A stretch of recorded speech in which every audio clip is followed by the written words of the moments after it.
Јас не сум способна и дома гласам. Милка Митрова од Скопско Маџирмало денеска вака го пречека избирачкиот одбор. Вели дека секогаш гласа на избори, но веќе неколку години на масата во својот дом, откаде што преку телевизија ги следи сите изборни процеси. Граѓанска должност има секој и сите треба да гласаат, рече Митрова, пред да ги помине процедурите за гласањето. Секогаш гласаме на изборите. Не сме оставиле до ден денеска. Не сме способни 6 години ни доваѓат тука гласаме за било кој.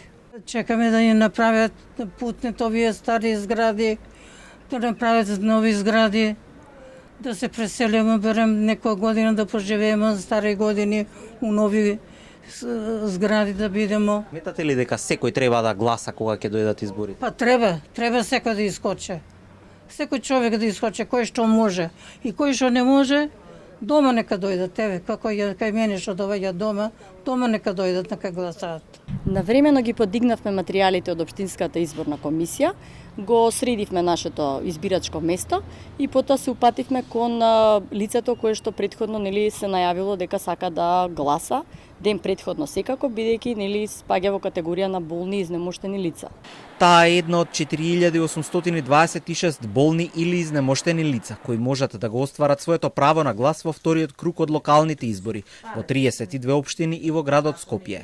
Се гласа и на други места каде што има втор круг. Вака беше денеска во општината Чешиново Облешево. Секој треба да излезе, како е така, секој треба да си го дае гласо и да биде добро за сите, за нас па и за децата. Процедурата за ваквото гласање во домашни услови е строго утврдена. Лицата морале навреме да поднесат барање до комисијата, која потоа испраќа мобилни тимови со гласачки материјал.